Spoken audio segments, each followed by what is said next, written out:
Kesuksesan Islam, kejayaan Islam tidak terlepas dari peran dari dua golongan. Bagaimana generasi kita ke depan? Generasi kita ke depan akan menjadi generasi unggulan ketika orang sudah mempersiapkan sejak sekarang. Ketika ada dosa di masa muda, ketika ada kesalahan yang orang lakukan di masa muda, ketika sudah ada penyesalan ketika kita sudah tua, maka yang paling pertama kita lakukan adalah taubat. Tentang sampai anak-anak jangan dibiarkan sendiri dalam kamar. Dulu orang tua senang sekali kalau mana dia, oh, so, tidur siang dalam kamar aman. Sekarang jangan rasa aman. Mana? Ngapain anak mana? Ada dalam kamar, aman aja Anda. Dia bisa lakukan banyak hal di dalam kamar. Jadi ingat 7 pemuda Al-Kahfi. Ya, 7 pemuda Al-Kahfi juga kan pada masanya dikekang. Di masa muda ini harus produktif. Di masa muda ini apa yang bisa orang berikan buat keluarga, buat agama, buat masyarakat? Firman kan, fa'alhamaha ujuraha wa taqwaha. Jadi suka sepilihan buat orang, mau suka jalan kebaikan ada DP tuntunan. Kalau jalan keburukan pun silakan, itu adalah sebuah pilihan, dan setiap pilihan ada konsekuensinya. Wa sab'atun yudhilluhumullahu fi dhillihi yawma la dhilla illa dhilluh. 7 golongan yang mendapatkan naungan di hari kiamat, di mana tidak ada naungan kecuali naungan Allah Subhanahu wa taala. Ketika matahari didekatkan sedekat mungkin di atas kepala manusia, ini adalah syabun nasya'a fi ibadatillah. Para pemuda yang masa mudanya dia gunakan untuk beribadah kepada Allah Subhanahu wa taala.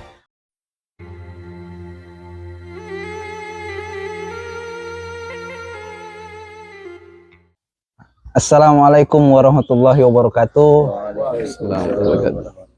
Alhamdulillah, segala puji dan puja syukur kita haturkan kepada Allah Subhanahu wa taala, Tuhan semesta alam, karena dengan izin dan kuasanya lah kita bisa berkumpul dalam kegiatan yang penuh berkah ini, di mana Nabi Shallallahu Alaihi Wasallam pernah bersabda bahwasanya salah satu dari taman-taman surga adalah majelis ilmu. Maka jika kalian melewati majelis-majelis ilmu, singgahlah walaupun hanya sekedar menghirup aroma wangi dari bau surga. Kemudian salawat serta salam semoga tercurah kepada junjungan kita Nabi besar Nabi Muhammad Sallallahu Alaihi Wasallam beserta keluarganya, para sahabatnya, karena dengan tumpah darah, cucuran keringat mereka sehingga kita bisa merasakan nikmatnya Islam sampai kepada kita saat ini. Alhamdulillah. Oke sahabat Besti, kembali kita berjumpa dalam kegiatan Besti yang diadakan seminggu sekali oleh komunitas Bikers Muslim Sulawesi Utara. Oke, dalam kegiatan kali ini kita bersama dengan pemateri kita. Di samping kiri saya ada Ustadz Muyasir. Kemudian di sebelah kiri Ustadz Muyasir ada juga aktivis sosial. Namanya adalah Ustadz Marwan Agansi. Kemudian di sebelah kanan saya ada ketua dari komunitas Bikers Muslim, di mana komunitas ini beranggotakan kepemudaan. Masya Allah. Saya perkenalkan saudara kita, yaitu Akhi Agung Mas Roman. Masya Allah. Oke, pada hari ini pembahasan kita yaitu bertemakan tentang peran pemuda dalam Islam. Sebelum kita masuk kepada inti materi, saya akan kasih sedikit pengantar tentang pemuda, tentang tema bahwasanya kesuksesan Islam, kejayaan Islam tidak terlepas dari peran dari dua golongan. Sebagaimana yang sering kita dengar dari para dai, para penceramah, bahwasanya dua golongan tersebut adalah orang kaya dan pemuda. Orang kaya yang dipergunakan adalah hartanya untuk kesuksesan Islam. Sedangkan pemuda yang digunakan adalah tenaganya. Karena ketenagaan pemuda itu adalah berada di puncak dari umur manusia. Oke, untuk lebih jelasnya materi kita, tema kita pada hari ini, saya akan serahkan kepada pemateri kita saat ini yaitu Ustadz Yasir. Bismillah Ustadz. Baik, Masya Allah. Makasih banyak. Alhamdulillah. Bismillahirrahmanirrahim. Assalamualaikum warahmatullahi wabarakatuh. Waalaikumsalam warahmatullahi wabarakatuh. Alhamdulillah, wassalatu wassalamu ala rasulillah wa ba'd. Host kita yang luar biasa, Ketua Bikers Muslim Sulawesi Utara, dan sekretaris juga alhamdulillah sempat hadir pada kesempatan kali ini dalam acara Besti ya, bincang serius tapi santai. Insya Allah kita akan membahas tentang satu tema yang luar biasa nih, menarik. Iya. Yaitu apa, peran pemuda ya? Iya, peran pemuda dalam Islam. Peran pemuda dalam Islam. Sesungguhnya memang betul apa yang dikatakan tadi bahwa peran pemuda dalam, bukan hanya dalam Islam tetapi dalam semua pergerakan itu yang sangat diperlukan dan sangat diperhitungkan. Oleh karena kalau pemudanya baik, maka insya Allah apa yang kita kerjakan akan sukses dalam kebaikan. Dan kalau pemudanya buruk, pemudanya nakal, maka tentu apapun yang diinginkan oleh pemuda nakal ini juga akan tercapai. Oleh karena itu sangat penting untuk kita memperhatikan masa muda ini. Ya. Masih muda tuh, Ket? Insya Allah kalau masih muda, insya Allah kita arahkan pada kebaikan. Banyak hal-hal yang produktif yang bisa kita kerjakan bersama dengan para pemuda-pemuda, khususnya dengan teman-teman di Bikers Muslim dan tentunya aktivis-aktivis pemuda lainnya, di mana Rasul Shallallahu Alaihi Wasallam mengingatkan kita di banyak hadisnya tentang pemuda, ya, bahwa ightanim khamsan qabla khamsin, ingat 5 perkara sebelum datang 5 perkara, ya, ketika masa sehat sebelum datang masa sakit, dan masa lowong sebelum datang masa sempit. Salah satunya diantaranya adalah syababika qabla haramik, masa mudamu sebelum datang masa tuamu. Oleh karena jangan nanti orang so tua baru menyesal ketika diajak, ayo kita touring dakwah keliling, kita mengunjungi teman-teman kita di mana umpamanya. Aduh sayang kita so tua. Seuzur. Naik motor jangan kamu sampai di mana tuh orang pergi di sana Tetengesan atau di Mitra umpamanya, baru tuh mau masuk angin. Angin sobage. Jadi udara dingin. Oh gitu. Istilah baru ini. Apa itu?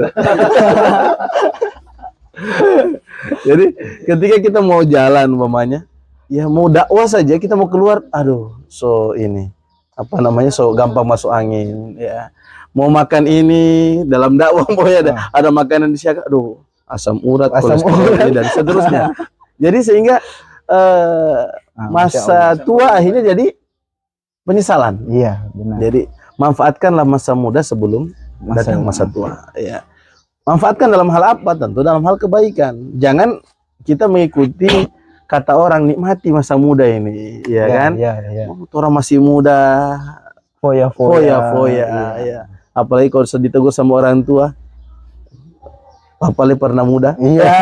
Ungkapan seperti ini bahaya. Iya, nah ini harusnya kita merubah, ya. Anggaplah dulu orang tua umpamanya nakal, salah jalan.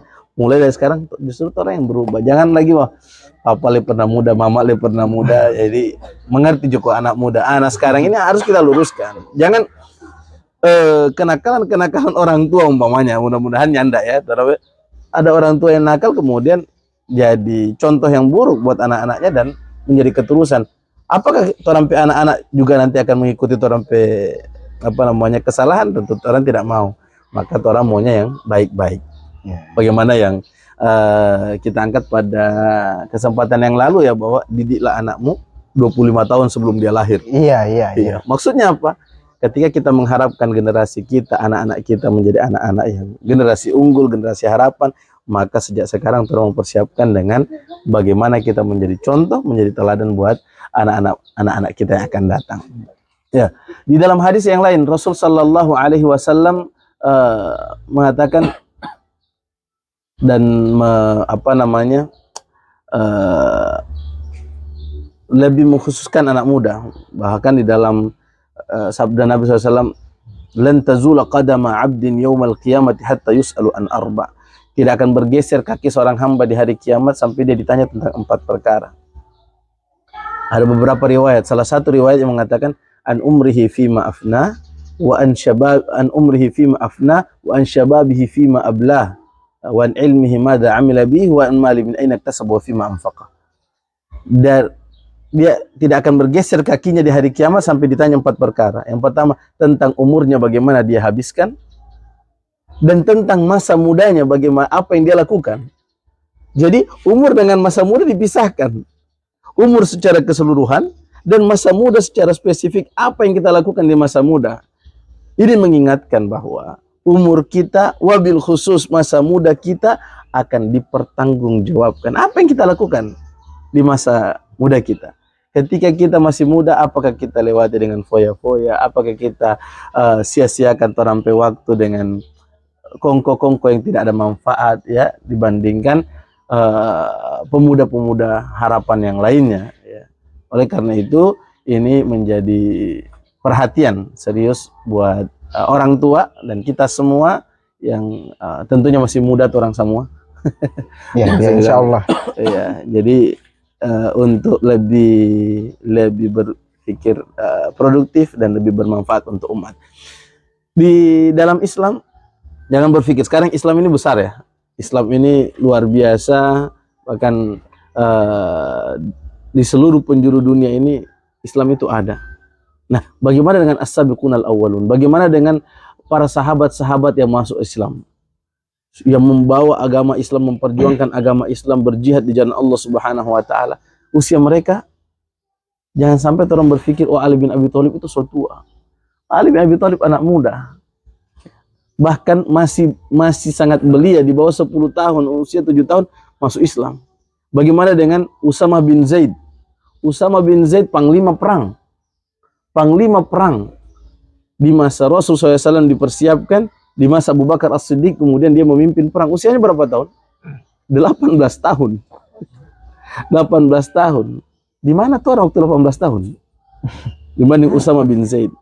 Sa'ad bin Abi Waqqas, sahabat Nabi SAW, pemimpin perang Ma'rakat Qadisiyah, ya, dalam melawan Romawi. Sa'ad bin Abi Waqqas, berapa usianya? Umur berapa beliau? Sahabat Rasul SAW Sa'ad bin Abi Waqqas usianya 17 tahun. 17 tahun Sa'ad bin Abi Waqqas. Ya. Jadi waktu Islam datang, mereka semua anak-anak muda. Di sekeliling Nabi SAW anak-anak muda. Ya. Al-Arqam bin Abil Arqam, kita kenal, di mana Rasul Sallallahu Alaihi Wasallam memulai dakwahnya di Darul Arqam. Dar artinya rumah, Al-Arqam adalah nama orang. Di rumahnya Al-Arqam bin Abil Arqam. Ketika dia memeluk agama Islam dan mempersiapkan rumahnya untuk taklim, usia Al-Arqam bin Abil Arqam berapa pada waktu itu? Usianya 16 tahun. Masya Allah. Jadi Al-Arqam bin Abil Arqam bukan orang tua, bukan apa namanya, orang yang sudah sepuh kemudian mengajak, ya Rasulullah di rumahku, orang bikin kegiatan, orang bikin taklim. Bukan, usia masih sangat belia. 16 tahun, tetapi tentu usia yang berkualitas. Zubair ibn al-Awwam radhiyallahu taala anhu. Zubair ibn Awwam hawariur Rasul, pengawal Rasul, pembela Nabi SAW, usia 15 tahun. Masya Allah. Ya. Bahkan yang membunuh Abu Jahal, Mu'ad dan Mu'awid, dua pemuda dari Ansar, dari kota Madinah, yang ketika perang Badar dia tidak kenal siapa itu Abu Jahal. Sampai tanya-tanya, yang mana Abu Jahal? Kemudian sahabat bertanya, siapa kan? Ada apa urusan dengan Abu Jahal? Kita dengar Abu Jahal itu jahat sekali sama Nabi waktu di Mekah. Kok apa kenapa mau? Kita mau bunuh Pak dia. Anak umur berapa? 13 dan 14 tahun. Dan benar-benar ketika terjadi peperangan, tidak ada yang dia incar kecuali Abu Jahal. Oh, Masya Allah. Dan dia tunaikan janjinya. Anak muda usia 13 dan 14 tahun, Mu'ad dan Mu'awid. Subhanallah. Ini anak-anak muda yang memperjuangkan Islam. Sampai kapan? Sampai sekarang kita bisa jadi Islam saat ini, tentu tidak lepas dari perjuangan mereka. Coba bayangkan kalau Muawid, kemudian Sa'ad bin Abi Waqqas, kemudian Usama bin Zaid, pada waktu itu barangkali di usianya main Mobile Legends, gitu.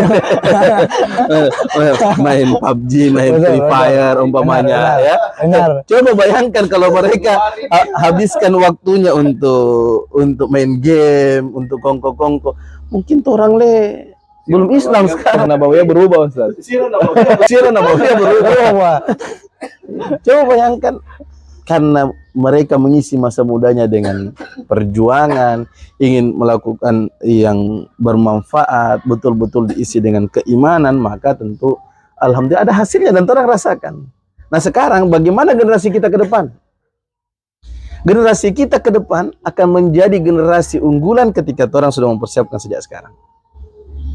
Kalau orang mempersiapkan generasi kita, kemudian kita sementara foya-foya, ya, kita fasilitasi orang anak-anak dengan gadget, dengan game, kemudian bercanda, bermain yang berlebihan, yang tidak ada manfaatnya, kita biarkan orang anak-anak melakukan dosa dan seterusnya, maka tentu kita sedang mempersiapkan kehancuran bangsa, kita sedang mempersiapkan kehancuran generasi kalau kita tidak mempersiapkan diri sejak sekarang, ya. Bagaimana orang tua dari Muhammad Al-Fatih, orang tua Muhammad Al-Fatih, seorang Amirul Mukminin, mempersiapkan generasinya. Muhammad Al-Fatih dididik sejak kecil menjadi penghafal Al-Quran. Coba bayangkan seorang presiden peduli dengan pendidikan anak. Dia peduli, ini anaknya dipersiapkan. Bahkan dia mengangkat seorang guru ngaji buat Muhammad Al-Fatih, dan dia pesan, kalau ada salah kita anak, bagi pada dia. Boleh salah. Kalau sekarang orang ini mau mengharapkan orang anak sukses, jangan kore-kore pada dia. Tapi dimanja. Iya. Ini Muhammad Al-Fatih nyanda. Jadi itu tergolong anak yang bukan spesial, maksudnya nakal juga, aktif, iya kan? Nakal, aktif, ya kan? Iya, peran gurunya yang luar biasa. Orang tua, ya, Ustaz. Bahkan pernah satu waktu dia dipukul sama gurunya. Oh, kita lapor. Kata Papa, lapor Jo.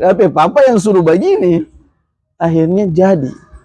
Di usia yang sangat belia dia mulai berperang, mulai berjihad jalan Allah Subhanahu wa taala di usia yang belasan tahun, dan meraih kemenangan Konstantinopel di usia 21 tahun. Menaklukkan Konstantinopel.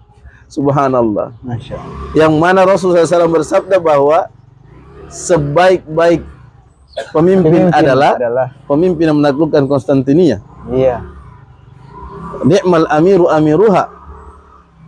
Sebaik-baik pemimpin adalah pemimpin yang menaklukkan Konstantinopel, dan sebaik-baik pasukan adalah pasukan yang ikut serta dalam Konstantinopel. Siapa pemimpinnya? Umur berapa pemimpinnya? 21 tahun. Subhanallah. Masya Allah. Hingga orang setelah lewat ini umur ya. tapi tentu tidak ada kata terlambat. Janganlah terlanjur lenyanda. Tidak ada kata terlambat, orang masih bisa berbuat karena orang masih muda.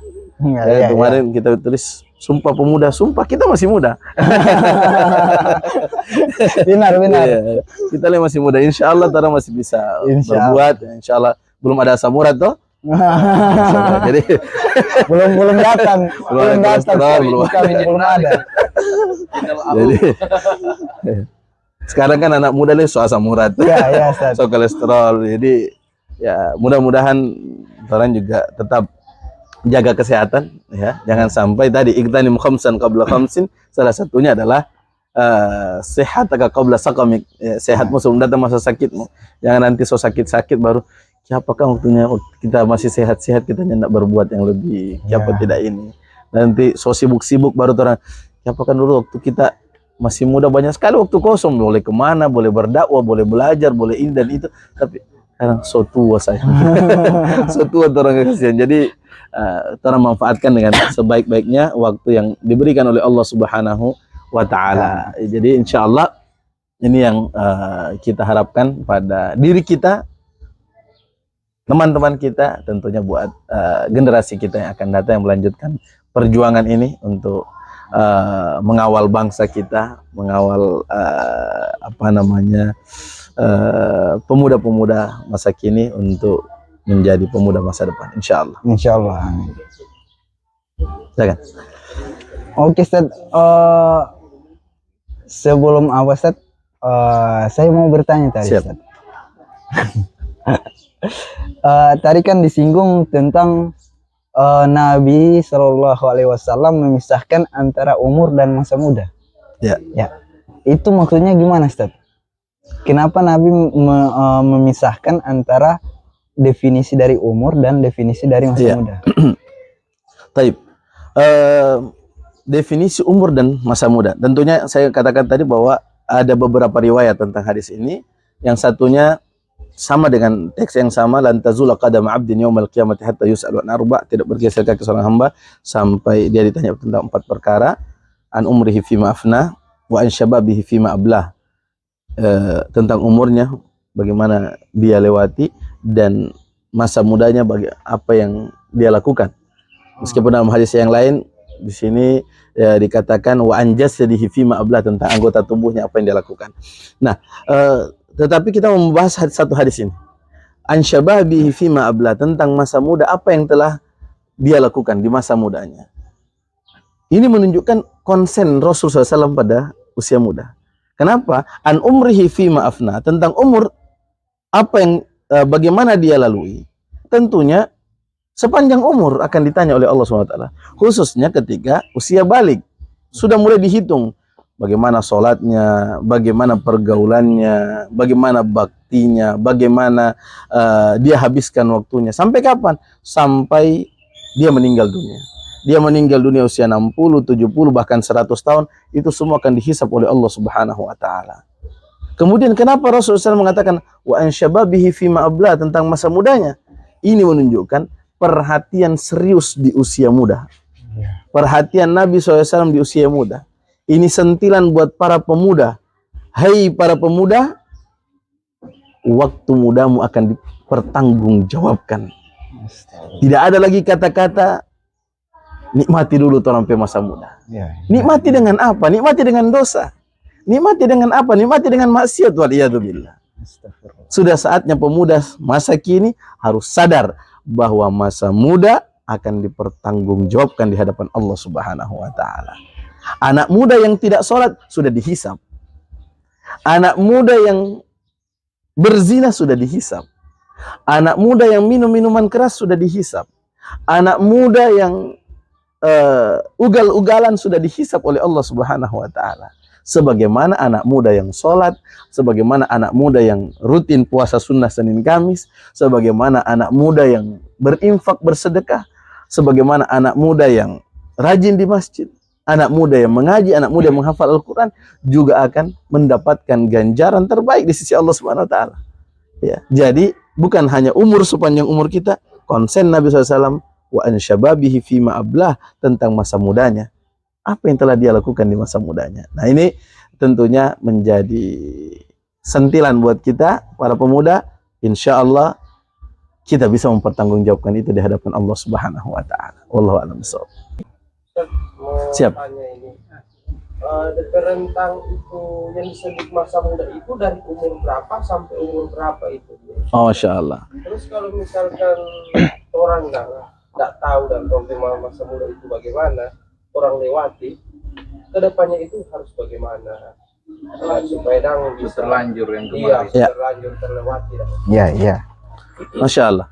Iya, jadi masa muda itu tentunya ada beberapa definisi tentang masa muda ya, bahwa selama orang masih punya jiwa muda ya, tolanya masih muda. Iya, iya, iya. Meskipun dalam rentang usia seringkali dibatasi sampai usia 40 tahun. 40. Kalau sudah masuk 40 tahun, suatu anak sayang. Jadi kalau sudah 40 tahun berarti sudah bukan pemuda ya.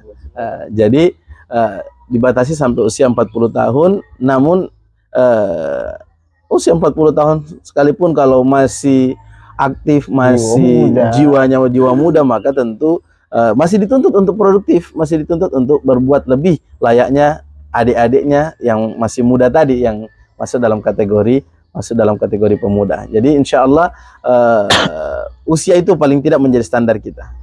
Sebelum 40 tahun maka kita masih disebut para pemuda yang insya Allah mampu untuk memikul beban yang telah diamanahkan oleh Allah Subhanahu wa taala di pundak kita. Wallahu a'lam bishawab. Tapi di usia 40 itu justru Rasulullah paling produktif, Ustaz. Iya. Jadi karena di usia 40 tahun justru menjadi warning sebenarnya bahwa usia 40 tahun ketika kita sudah tua, ya sudah masuk usia 40 tahun, maka harus ingat-ingat mati. Orang so tua, bekal apa yang orang harus persiapkan. Jadi ini runtutannya adalah ketika kita masih muda, apa yang kita lakukan ketika kita di usia muda ini? Usia produktif ini apa yang orang harus lakukan? Nah, ketika sudah masuk 40 tahun, bekal apa yang saya harus bawa? Bekal apa yang harus kita bawa untuk di alam kubur kita? Bekal apa yang kita bawa untuk ketika kita menghadap Allah Subhanahu wa taala? Maka tentu bagi orang-orang yang sadar di usia 40 tahun melakukan yang terbaik untuk mempersiapkan bekal terbaik menghadap Allah Subhanahu wa taala. Makanya ketika masuk dan usia 40 tahun itu justru orang yang masuk usia 40 tahun dengan kebaikan biasanya dipersiapkan sebelum 40. Ya. Kalau di masa mudanya dia isi dengan amal-amalan kebaikan, insya Allah masa setelah itu akan segalanya menjadi baik. Ya, karena kita bisa baik ketika kita mempersiapkan diri kita untuk menjadi orang yang baik, ya. Dan ketika masuk usia 40 tahun dimulai dari masa muda tadi. Kemudian kita siapkan bekal sebaik-baiknya. Namun ketika kita sudah lewat umpamanya, so 45 ini, so 50 tahun ini, orang so bukan anak muda ini, maka apa yang harus kita lakukan? Ketika ada dosa di masa muda, ketika ada kesalahan yang orang lakukan di masa muda, ketika sudah ada penyesalan ketika kita sudah tua, maka yang paling pertama kita lakukan adalah taubat. Taubat dengan taubatan nasuha. Ya Allah, ternyata saya salah, saya khilaf. Makanya kan rata-rata orang yang sudah tua baru menyesal. Siapa Kang dulu? Saya yakin usia 40 tahun soalnya tidak ada yang pasang-pasang tato umpamanya. Itu waktu muda itu. Batato masih usia muda. Kalau 40 tahun ke atas apalagi 60 tahun mau batato so keriput. Soalnya tidak bisa batato tuh. Iya. Jadi tidak pasang tato, kemudian pakai tindik umpamanya, pakai anting, pakai apa dan lain sebagainya. Itu di usia muda.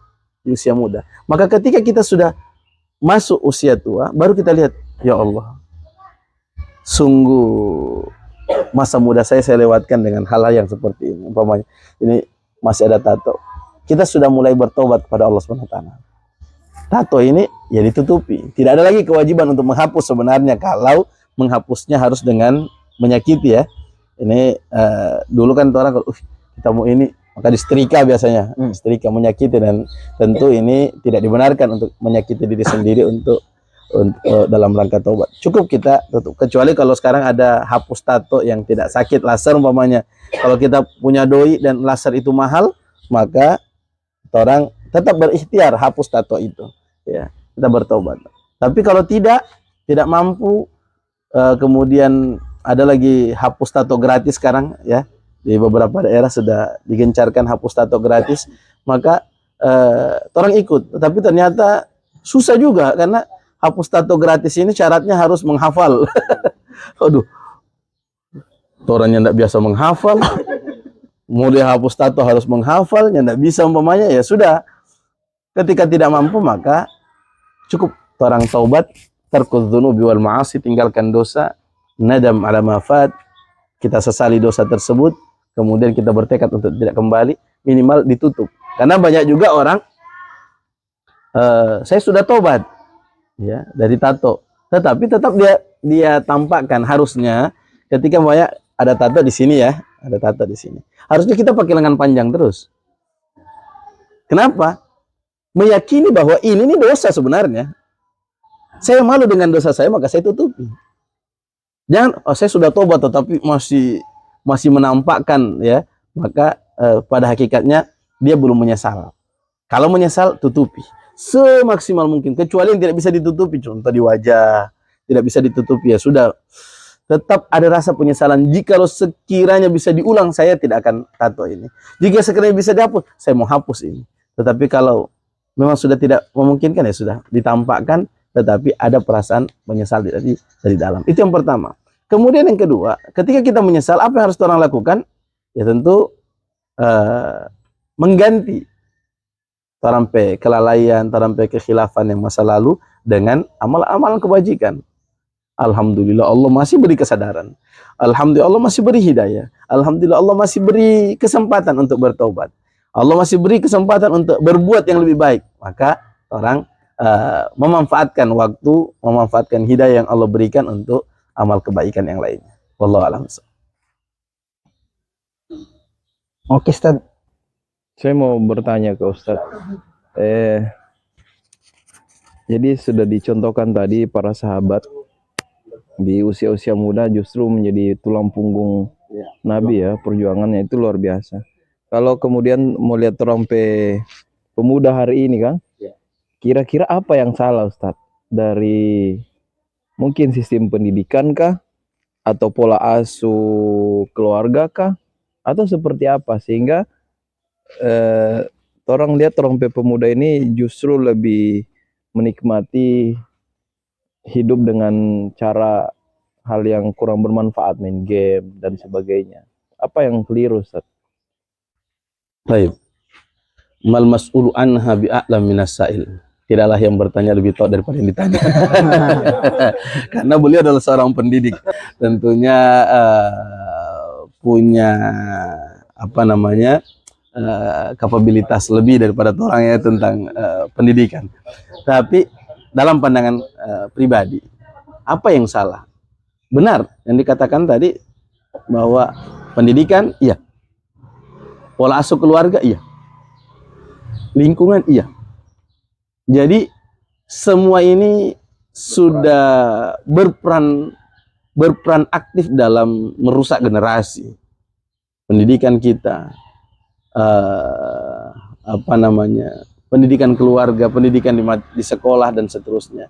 Ini banyak yang tidak sesuai dengan pola pendidikan ala Rasul Sallallahu Alaihi Wasallam. Ya, sebagaimana yang terang angkat di apa namanya pertemuan besti yang lalu, ya, tentang bagaimana anak-anak yang ketat di usia pertama tetapi dibiarkan di usia 7 tahun keduanya, barangkali seperti itu. Ya, harusnya kita anak-anak ini dibiarkan bermain, dibiarkan bebas betul-betul layaknya raja di 7 tahun pertama, kemudian 7 tahun kedua diajari adab-adab halal haram, disuruh ini, disuruh itu dan seterusnya, bahkan boleh sampai dipukul sekalipun. Nah sekarang jangankan orang mau pukul orang pe anak, orang cubit jo. Anak sudah boleh melapor di polisi, tangkap tapi papa. Anak sudah boleh melapor bahwa ini kekerasan dalam rumah tangga. Hari ini sudah tidak dikenal. Masa hari begini orang masih mau dipukul, masih boleh dicubit. Sudah bukan zamannya. Ini menurut orang pe anak-anak, padahal tentu Al-Quran tidak usang. Al-Quran ini bisa tetap menjadi rujukan utama kita dan harus menjadi rujukan utama kita dalam pendidikan, ya. Bahkan dalam Al-Quran mengajari itu, ya. Namun beginilah kondisi kita saat ini. Makanya yang harus kita antisipasi adalah ghazul fikr tadi, bahwa perang pemikiran. Kita sudah diserang, anak-anak muda kita sudah diserang, kemudian undang-undang dari ini sudah dibuat untuk mendukung itu, maka ya pandai-pandainya orang tua untuk bisa memberikan pendidikan dan perhatian lebih serius lagi buat anak-anaknya. Bahkan harus lebih daripada orang tua dulu mendidik orang. Kenapa? Orang tua dulu didik orang belum ada gadget. Orang tua didik orang dulu masih jangan main ke sana, bahaya kalau main begini dan begitu. Sekarang orang pe anak-anak tantangannya lebih berat lagi. Gadget, kemudian internet yang unlimited umpamanya untuk anak-anak kita, terkadang ini yang lebih merusak. Oleh karena itu harusnya orang lebih mawas diri, lebih waspada, lebih hati-hati tentang sampai anak-anak. Jangan dibiarkan sendiri dalam kamar. Dulu orang tua senang sekali kalau mana dia, oh so tidur siang dalam kamar aman. Sekarang jangan rasa aman. Mana ngapain anak mana? Ada dalam kamar, aman aja anda. Dia bisa lakukan banyak hal di dalam kamar. Iya, banyak kerusakan dia bisa lakukan dalam kamar. Dia bisa berjudi di sana, dia bisa pacaran di sana, dia semua bisa dia lakukan di sana di dalam kamar itu. Oleh karena itu orang harus lebih mawas diri, lebih hati-hati. Nah, antisipasi bagaimana orang anak-anak ini tidak lapor di polisi kalau orang ada kekerasan dalam rumah tangga, ya tentunya harus dipersiapkan betul-betul di usia 7 tahun pertamanya kita sudah karena dapat semua apa yang kamu butuhkan. Mau bermain kita ajak bermain, mau mainan kita belikan mainan, ya. Butuh kasih sayang sudah kita berikan semaksimal orang tua punya kasih sayang ke anaknya sudah diberikan. Maka ketika di usia sekolah 7 tahun kedua maka sudah diberikan ajaran-ajaran, disuruh sholat, suruh ini, sembari disampaikan bahwa nak, orang tuamu bertanggung jawab di hadapan Allah. Ngana salah, orang tua masuk neraka. Ngana keliru, ngana khilaf, ngana papa tanggung jawab di hadapan Allah. Oleh karena itu sejak sekarang jangan ikut-ikutan dengan teman-teman yang lain yang melakukan, oh Pak, tapi teman-teman begini semua, ya sudahlah, kita persiapkan orang generasi terlebih dahulu. Mudah-mudahan anak kita bisa menjadi agent of change umpamanya buat teman-teman yang lain, bisa merubah teman-teman untuk ke arah yang lebih baik. Wallahu a'lam bishawab. Oke, Ustaz, Ya. Dari penjelasan tadi, Ustaz, soal peran pemuda yang sekarang ini sudah rusak kan oleh gadget Ya. dan hal-hal lain yang milenial. Terus Ustaz, ada satu pertanyaan yang timbul di kepala saya tentang bagaimana memfungsikan peran pemuda yang sejatinya itu pemuda itu harus produktif untuk diri dan umat, tapi dia itu tidak sadar. Kayak dia terlalu berlebihan bermain game. Bagaimana mengubah atau mengarahkan kebiasaan buruknya itu menjadi kebiasaan yang baik? Ya. Atau dia biasanya hura-hura, bagaimana hura-huranya dia itu bisa menjadi hura-hura yang baik, atau main gamenya itu bisa menjadi main game yang baik? Karena dengan ketidaksadaran dia susah untuk dikontrol. Susah dikontrol. Iya. Baik. Tentunya orang peket bisa menjelaskan itu.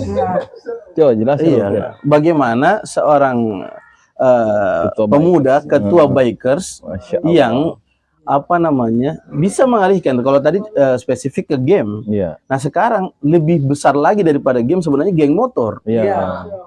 Bagaimana Betul. komunitas motor yang Hura-hura. konotasinya itu biasanya negatif. Ya.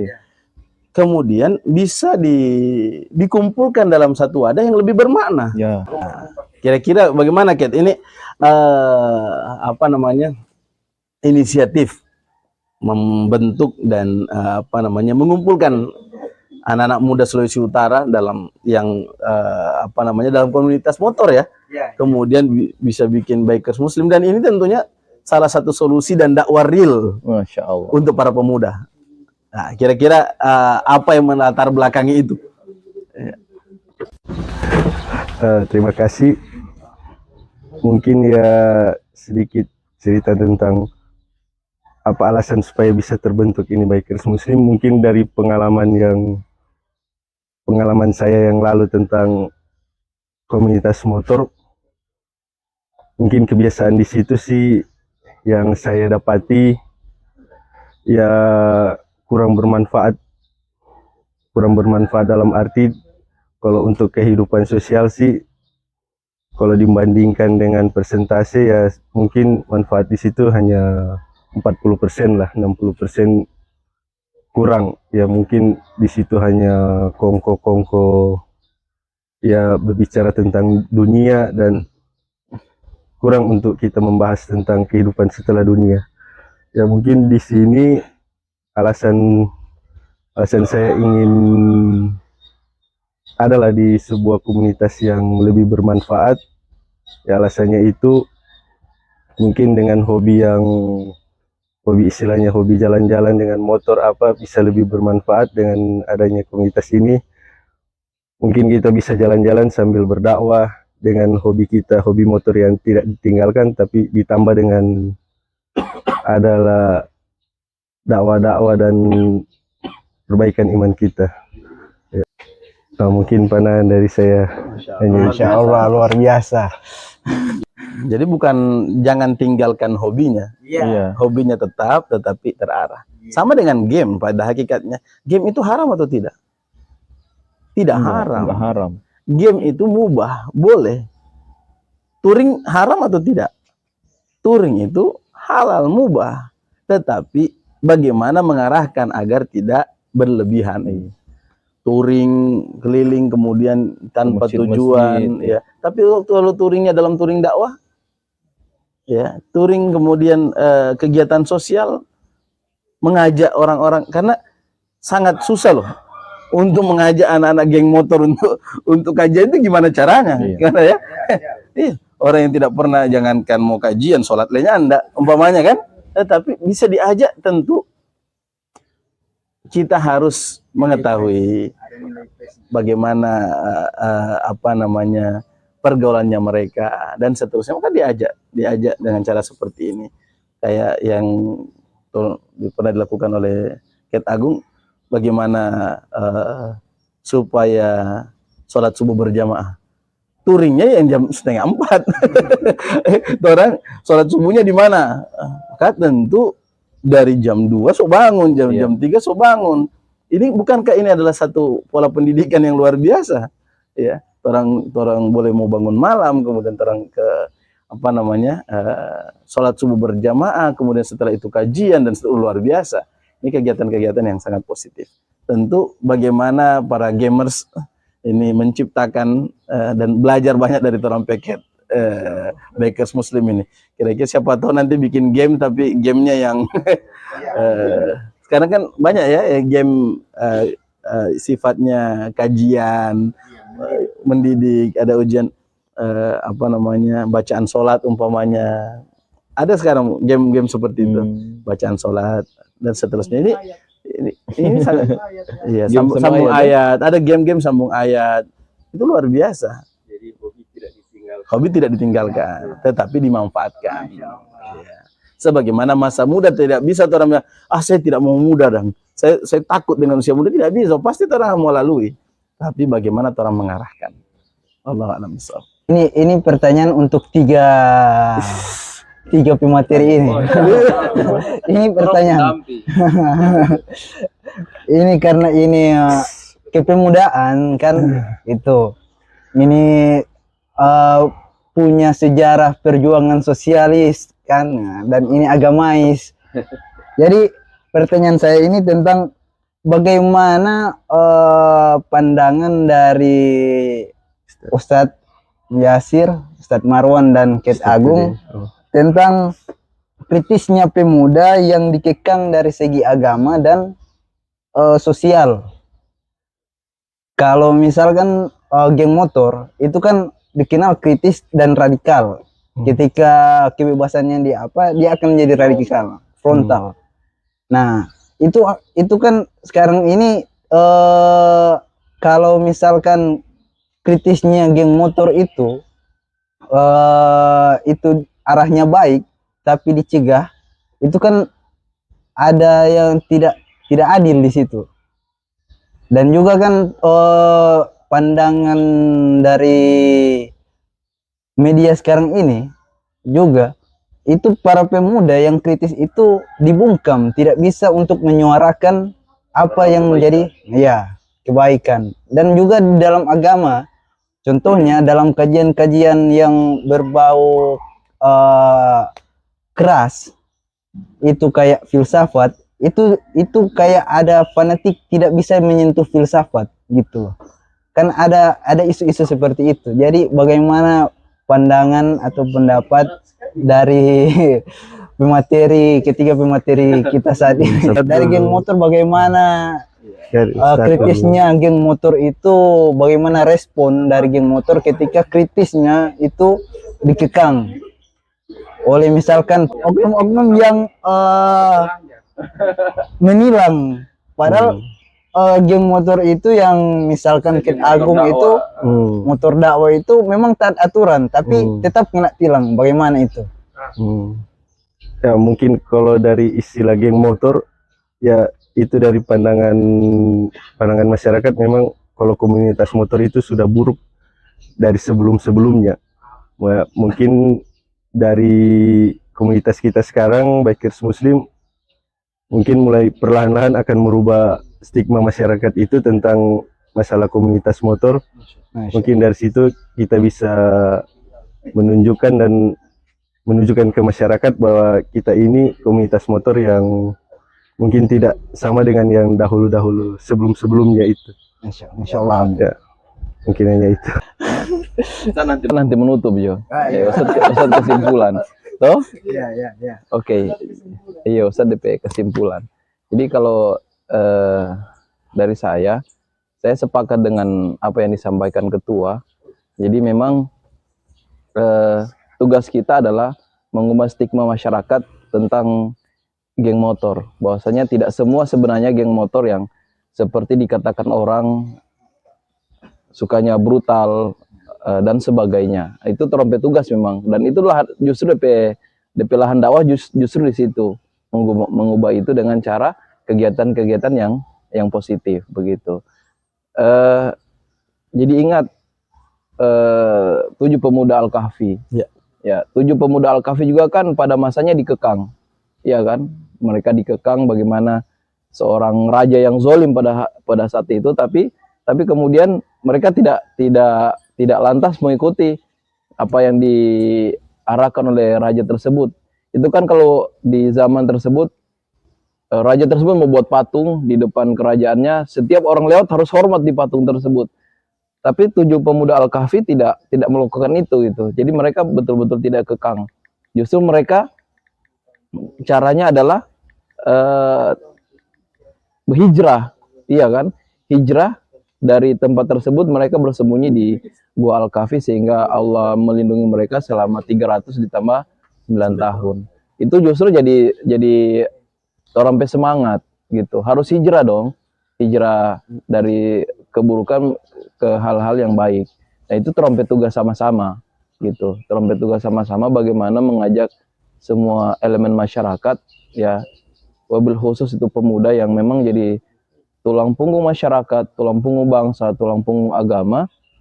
Ya, mereka harus paham seperti yang dijelaskan Ustadz Muyassir tadi. Jadi di masa muda ini harus produktif. Di masa muda ini apa yang bisa orang berikan buat keluarga, buat agama, buat masyarakat? Apa yang orang mesti berikan? Jangan sampai DP istilah cuma bikin full jalan dong toh. Cuma bikin macet jalan, tapi orang tidak berkontribusi yang positif. Nah, justru adanya bikers muslim itu orang bisa berkontribusi positif, ya. Jadi tetap memberikan hal-hal yang baik. Kalau orang juga belajar dari salah seorang panglima perang di masa Bani Umayyah, kalau nggak salah Ustadz, Tariq bin Ziyad. Tariq bin Ziyad itu seorang panglima perang yang luar biasa, menaklukkan Andalusia, Spanyol sekarang kan. Jadi ketika sampai di Spanyol, pasukan sudah dibakar semua, kapal-kapal dibakar. Jadi DP pilihan cuma 2, mau perang atau mati di situ gitu. Itu pilihannya cuma 2. Nah, tapi akhirnya yang luar biasa, justru nama beliau itu jadi salah satu nama selat di sana ya, Gibraltar. Selat Gibraltar. Iya kan, itu nama dari Jabal Tariq. Ya, itu sebenarnya luar biasa. Jadi pemuda yang memberikan sebuah sejarah yang luar biasa, bahkan sampai hari ini dipakai namanya. Itu jadi torang motivasi yang luar biasa di tengah maraknya torang pemuda yang hari ini lebih senang dengan foya-foya, ya lebih senang dengan foya-foya. Kalau kita belajar dari apa yang disampaikan Ustadz Muyassir tadi, bahwasanya di sekeliling Rasulullah Muhammad itu adalah para pemuda-pemuda. Nah, justru ini juga menjadi kritik yang membangun mereka-mereka yang misalkan para ustadz, iya kan? Atau lebih ruang lingkup kecil itu para pengurus masjid, iya kan? Justru kalau ya dulu saya ketua remaja masjid di daerah Malang sana, banyak di mana masjid itu pengurusnya sudah tua-tua, iya kan? Imamnya sudah tua-tua. Ini remajanya kemana? Harusnya itu dirangkul, seperti semangatnya Rasulullah merangkul para pemuda.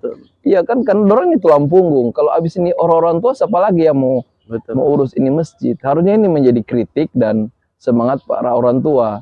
Jadi jangan kasih biar ini remaja. Saya sampai hari ini belum pernah melihat program dari misalkan BTM masjid itu dalam hal pengkaderan pemuda, iya kan, untuk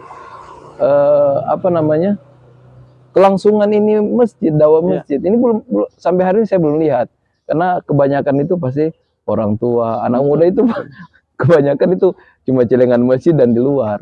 Harusnya dorang itu masuk di dalam, karena ini jadi continue perjuangannya orang toh.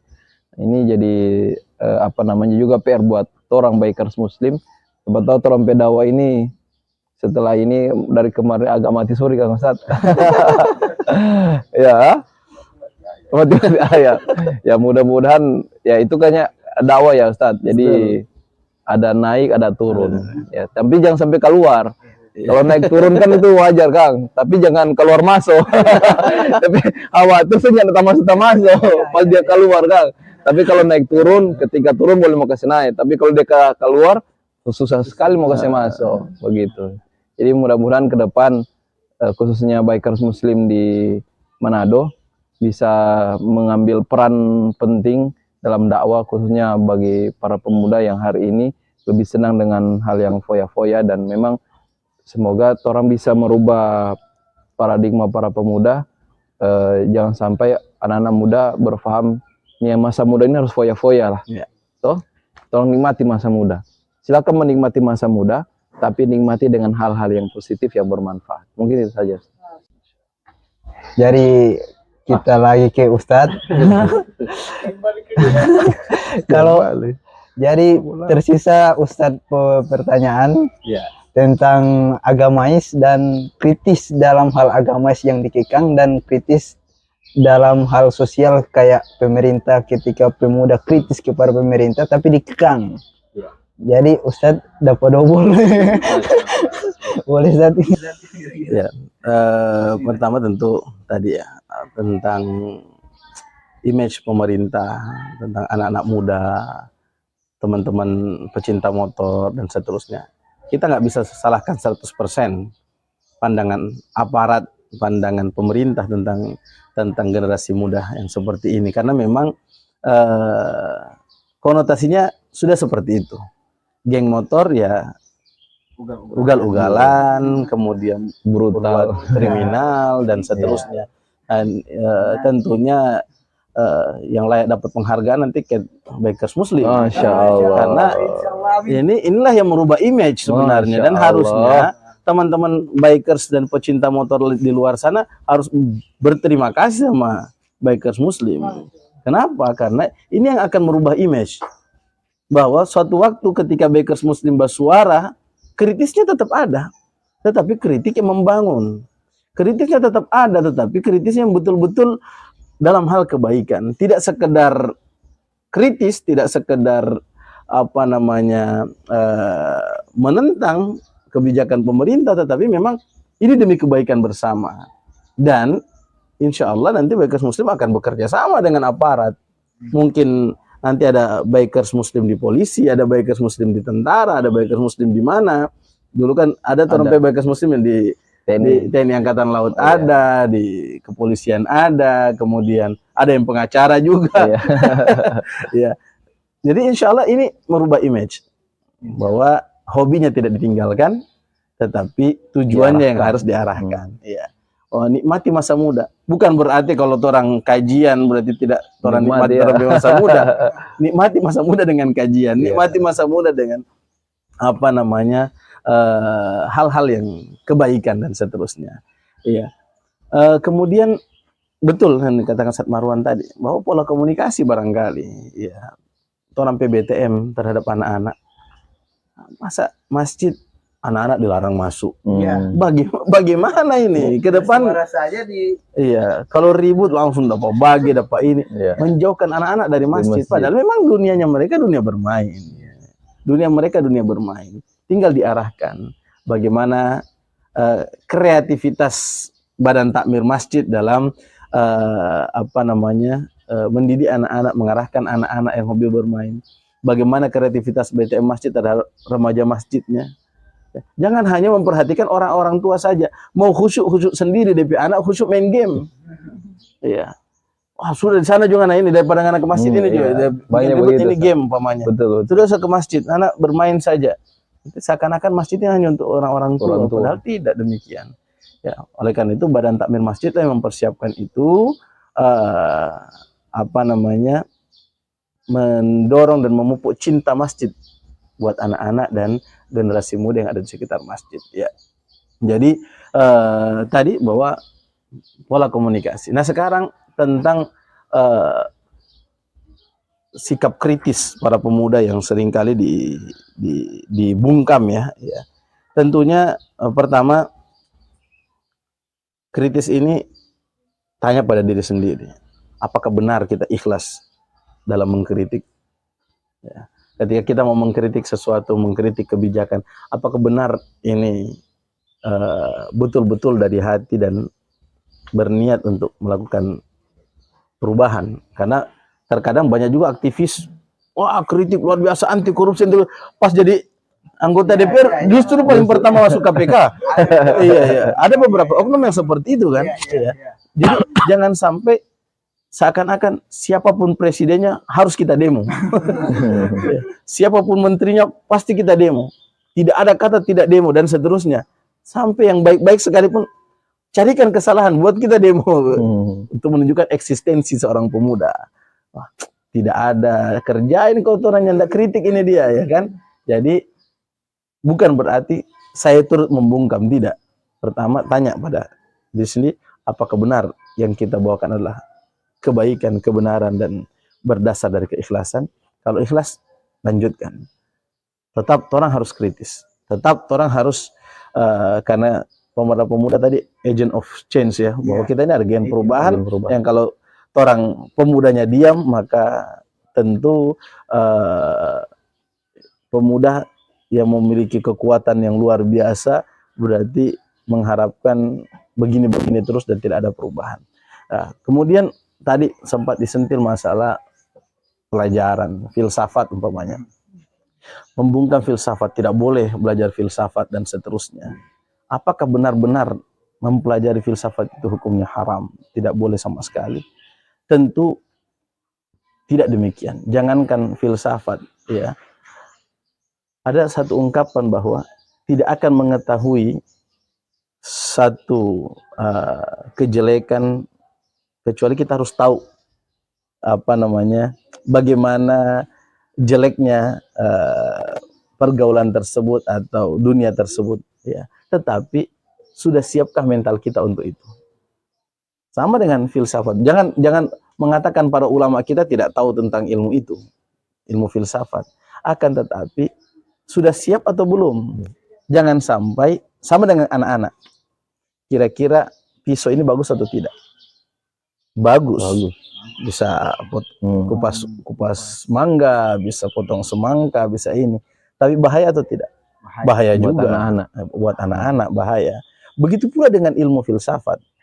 Menurut saya, bahwa kalau torang pe agama masih lemah, torang pe pendidikan Al-Quran, akidah, fikih kita masih lemah, kemudian kita langsung belajar pada ilmu filsafat yang tunggu dulu. Orang ini mengenal Islam dari mana? Dari orang tua. Kira-kira kalau tidak, agama ini bukan warisan umpamanya, kira-kira apakah orang masih Islam? Kalau begitu tidak ada agama dulu. Orang jangan kenal Islam dulu. Orang pelajari semua dulu. Wah, ini bahaya sekali ini. Oleh karena itu kuatkan dulu orang pe akidah, kuatkan dulu orang pe agama, kuatkan dulu, baru orang pelajari yang lain. Ini barangkali bukan bermaksud untuk membungkam, jangan sampai orang sholat lenyanda, baca Al-Quran belum bisa, kemudian orang so pegang pisau. Ini bahaya. Nanti mau tikam-tikam orang, ini bahaya ini dia. Ya, ibaratnya seperti itu. Jadi kalau orang sudah hafal Quran, orang ahli di fikih, orang sudah akidah sudah kuat, orang belajar nggak ada masalah. Namanya ilmu, pelajari, kemudian orang mencari, oh ini salahnya di sini, ini benarnya di sini, oh ini baiknya di sini, dan seterusnya. Wallahu a'lam bishawab. Demikianlah kegiatan kita pada hari ini yang berjudul Besti, bincang serius tapi santai. Ya, bersama Ustadz Muyasir. Yang bertemakan tentang peran pemuda dalam Islam. Semoga apa yang kita bahas pada hari ini itu bisa bermanfaat, bisa kita petik hikmahnya, karena saya rasa itu semua dari awal sampai akhir ada hikmahnya semua itu. Tidak ada yang sia-sia dari awal sampai akhir. Dari pembukaan sampai penutupan tidak ada yang sia-sia. Jadi insya Allah kita bisa memetik hikmahnya. Insya Allah, amin. Closing statement untuk dari Ketua Bikers Muslim mungkin ada? Mungkin closing statement ya, pesan untuk para pemuda ya, terutama karena latar belakang saya dari komunitas motor, pada teman-teman yang ingin supaya lebih baik lagi, mungkin bisa yang tidak ingin meninggalkan hobi di dunia motor, mungkin bisa bergabung bersama kami Bikers Muslim Indonesia. Ya, alhamdulillah sudah ada di Sulawesi Utara dan di Kota Manado sudah ada, Mitra Bitung sudah ada, Kota Mobagu juga sudah ada. Mungkin teman-teman yang ingin bergabung bisa langsung masuk di sosial media kami, di Facebook Bikers Muslim Sulawesi Utara, Bikers Muslim Manado juga ada, Bikers Muslim Bitung juga ada, di YouTube channel juga ada, di TikTok juga ada, Instagram juga ada, Eksis media. dan WA juga ada, bisa hubungi di, mungkin ada ditampilkan di layar Anda. Ya, untuk teman-teman yang ingin memperdalam ilmu bisa sama-sama dengan kita dan ingin supaya kedepannya kita lebih baik lagi dan tidak hanya kongko-kongko begitu saja, ya bisa gabung bersama kita. Masya Allah. Mungkin program-program yang ada di kita, program kita ada Besti bersama Ustadz, yaitu bincang serius tapi santai bersama Ustadz, dan ada juga program Bikers mengaji, dan mungkin kegiatan-kegiatan sosial kita juga ada, dan dibagi Al-Quran kepada yang membutuhkan, kerjasama dengan Kurir Langit, dan juga ada kita juga kegiatan sosial bersama Dompet Duafa dan YBM PLN. Jadi for teman-teman tidak rugi mau gabung dengan orang. Masya Allah. Closingnya agak-agak. Nah, Ustaz Marwan. Oh, saya. Oke, closing statement untuk materi hari ini. Jadi di Yaumul Qiyamah nanti, itu ketika keadaan kacau balau, ya kan, kita bangkit dalam keadaan yang telanjang, dan bahkan ada yang bangkit sesuai dengan amalan masing-masing. Itu ada 7 golongan yang mendapatkan naungan dan pertolongan dari Allah Subhanahu wa Ta'ala. Ya, ada 7 golongan. Dan salah satu dari 7 golongan itu adalah para pemuda. Ya, para pemuda yang hatinya terkait dengan masjid, para pemuda yang tumbuh dewasa dalam peribadahan kepada Allah Subhanahu wa Ta'ala. Nah, jadi ini menjadi semangat dan motivasi yang sangat penting buat orang para pemuda. Orang harus punya visi di akhirat dan tentunya visi di dunia. Kira-kira mau akhirat ini orang mau masuk golongan yang mana? Gitu. Apakah kemudian menjadi pemuda yang mendapatkan naungan dari Allah Subhanahu wa taala, atau memang nyendak mulia sama sekali buat orang, atau cuek dang. Bahkan orang pun tidak terlihat sebagai umat Muhammad. Nah, itu menjadi pilihan buat orang semua. Apakah kemudian orang para pemuda menjadi bagian dari 7 golongan yang mendapatkan naungan dari Allah Subhanahu wa taala atau tidak? Dan itu adalah semua pilihan adalah di tangan orang para pemuda. Ya kan, karena Allah sudah berfirman kan, fa'alhamaha fujuraha wa taqwaha. Jadi suka kasih pilihan buat orang, mau suka jalan kebaikan ada DP tuntunan, kalau jalan keburukan pun silakan, itu adalah sebuah pilihan. Dan setiap pilihan ada konsekuensinya. Itu saja. Demikian. Assalamualaikum warahmatullahi wabarakatuh. Ya, terakhir sebagai penutup dan closing statement kegiatan Besti kita pada hari ini terkait tentang peran pemuda dalam Islam. Benar bahwa dikatakan Ustadz Marwan nanti bahwa pemuda nanti memiliki pemuda yang memanfaatkan waktu dengan sebaik-baiknya memiliki satu keistimewaan di hadapan Allah Subhanahu wa taala di hari kiamat nanti, bahwa sab'atun yudhilluhumullahu fi dhillihi yauma la dhilla illa dhilluh. 7 golongan yang mendapatkan naungan di hari kiamat di mana tidak ada naungan kecuali naungan Allah Subhanahu wa taala. Ketika matahari didekatkan sedekat mungkin di atas kepala manusia, tentu orang semua cari payung, cari perlindungan, cari tempat basombar. Hanya 7 orang yang akan mendapatkan naungan pada hari kiamat tersebut. Salah satunya adalah syabun nasya'a fi ibadatillah. Para pemuda yang masa mudanya dia gunakan untuk beribadah kepada Allah Subhanahu wa taala. Oleh karena itu, para pemuda dan kita semua, mari kita manfaatkan sampai waktu untuk beribadah kepada Allah Subhanahu wa taala, yaitu dengan beribadah dan memanfaatkan waktu sebaik-baiknya. Di mana Rasul sallallahu alaihi wasallam bersabda, min husni islamil mar'i tarkuhu ma la ya'ni. Di antara tanda kebaikan Islamnya seseorang yaitu meninggalkan apa yang tidak ada manfaatnya, tidak ada gunanya. Jadi ketika orang mau mengukur orang pe Islam ini so bagus atau nyanda, jangan hanya diukur kita kok so nyanda maksiat, tetapi diukur orang pe kegiatan ini punya makna atau nyanda, orang pe kegiatan ini mengandung pahala atau tidak. Setiap langkah kaki kita orang ukur, oh ini sia-sia. Kalau sia-sia, bagus orang kasih tinggal jo. Min husni islamil mar'i tarkuhu ma la ya'ni. Ya. Ciri keislaman, baiknya Islam seseorang yaitu dia meninggalkan apa yang tidak ada gunanya. Dan tentunya buat para orang tua, ya, mari kita mempersiapkan orang pe generasi, mari kita mempersiapkan orang pe anak-anak untuk menjadi pemimpin masa depan, menjadi kebanggaan kita bukan hanya di dunia tetapi di hari akhirat. Karena syubbanul yaum rijalul ghad. Pemuda masa kini adalah pemimpin masa depan. Jadi kalau orang mempersiapkan orang pemuda-pemuda masa kini menjadi orang-orang yang baik, maka pemimpin-pemimpin nanti insya Allah pemimpin-pemimpin yang baik. Tapi kalau orang siapkan orang pemuda menjadi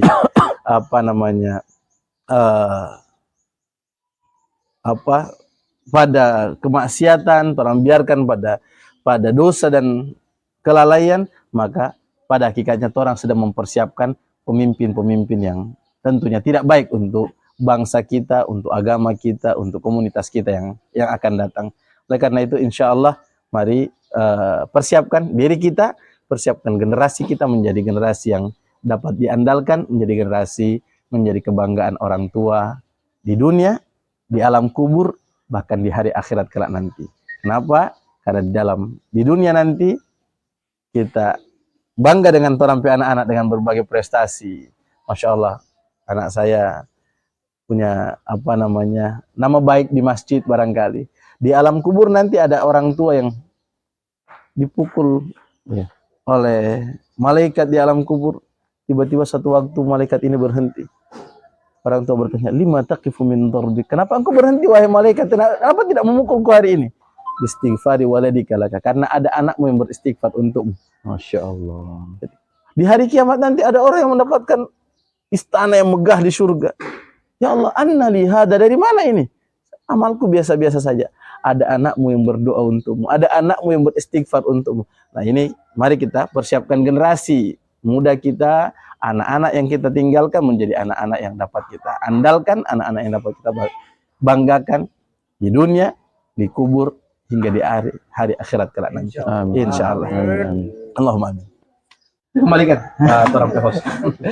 Oke, kita tadi telah mendengarkan closing statement dari tiga narasumber pada hari ini. Maka berakhirlah acara kegiatan kita pada hari ini, dan untuk menutup acara pada hari ini kita akan tutup dengan doa yang akan dibawakan oleh Ketua Bikers Muslim Sulawesi Utara yang saya sebut dengan hormat Akhi Agung Luman. Mengakhiri kegiatan kita hari ini, mari kita sama-sama membaca doa kifaratul majelis. Assalamualaikum warahmatullahi wabarakatuh. Waalaikumsalam warahmatullahi wabarakatuh.